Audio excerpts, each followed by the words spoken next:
prepared to confront your deepest fears, welcome to our world. Welcome to the Horrorscape Chronicles.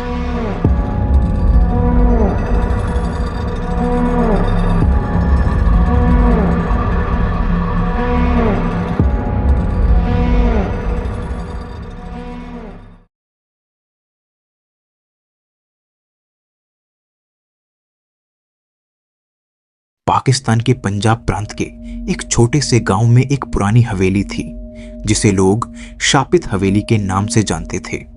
कहा जाता था कि इस हवेली में कभी एक अमीर जमींदार और उसकी पत्नी रहते थे, लेकिन किसी कारणवश पत्नी की संदिग्ध हालातों में मौत हो गई।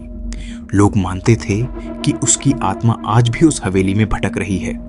अरमान, एक नौजवान पत्रकार, इस कहानी की सच्चाई जानने के लिए गांव में आया। गांव के बुजुर्गों ने उसे कई बार मना किया कि हवेली में जाना खतरे से खाली नहीं है, पर अरमान के अंदर की जिज्ञासा उसे वहां जाने से नहीं रोक सकी। वह सोचता था कि ये सब सिर्फ पुराने समय की घड़ी हुई बातें हैं और इसमें कोई सच्चाई नहीं। एक रात जब आसमान में बादल घिर आए थे और बिजली चमक रही थी, अरमान उस हवेली की तरफ निकल पड़ा। हवेली के चारों ओर सूखे पेड़ों और टूटी दीवारों का साया था। हवेली के अंदर घुप अंधेरा था, लेकिन उसकी टॉर्च की रोशनी में फर्श पर किसी के पैरों के निशान दिखाई दिए। उसे ऐसा लगा जैसे वहां कोई अभी भी रहता हो। अरमान ने आगे बढ़ते हुए देखा कि एक पुरानी सीढ़ी नीचे तहखाने की तरफ जा रही थी। उसकी धड़कनें तेज हो गईं, लेकिन उसने खुद को समझाया कि ये बस डर की वजह से हो रहा है। जैसे ही वह तहखाने में पहुंचा, उसे एक पुरानी पेटी दिखाई दी।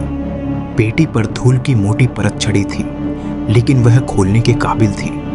अरमान ने जैसे ही पेटी खोली, अचानक हवेली में जोरदार हवा चलने लगी और एक सर्द ठंडी आवाज गूंज उठी।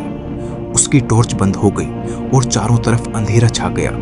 उसी क्षण उसे किसी की आहट सुनाई दी, तेज, डरावनी और भारी सांसें। उसने पीछे मुड़कर देखा तो उसकी सांसें थम गईं। सामने एक औरत खड़ी थी, लंबे बिखरे हुए काले बाल, सफेद साड़ी में लिपटी और उसकी आंखें लाल और खून से सनी हुई थीं। यह वही पिशाचिनी थी जिसकी कहानी उसने सुनी थी। उसका चेहरा विकृत और घावों से भरा था, जैसे उसने मरने से पहले भीषण दर्द सहा हो। तुम यहाँ क्यों आए हो? उसकी आवाज कानों में गूंजती हुई अरमान के दिल में खौफ पैदा कर रही थी। अरमान ने भागने की कोशिश की, लेकिन उसके पैर जमीन से चिपक गए थे। पिशाचिनी उसके करीब आ रही थी। उसकी आंखों में बदला और गुस्सा साफ दिख रहा था। तुम्हें भी मेरी तरह इस हवेली में हमेशा के लिए रहना होगा, उसने धीमी और डरावनी आवाज में कहा। अरमान ने पूरी ताकत लगाकर खुद को छुड़ाने की कोशिश की, लेकिन जैसे ही पिशाचिनी ने अपना हाथ उसकी तरफ बढ़ाया, अरमान के शरीर से सारा खून जैसे जम गया। उसके सामने अंधेरा छा गया और उसकी चीख हवेली के पुराने दीवारों में खो गई।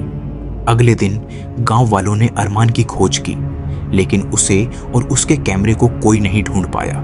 लेकिन कहते हैं कि जो भी उस हवेली के पास जाता है, उसे आज भी अरमान की धुंधली आवाजें सुनाई देती हैं, जो अपनी जिंदगी की भीख मांग रही होती हैं।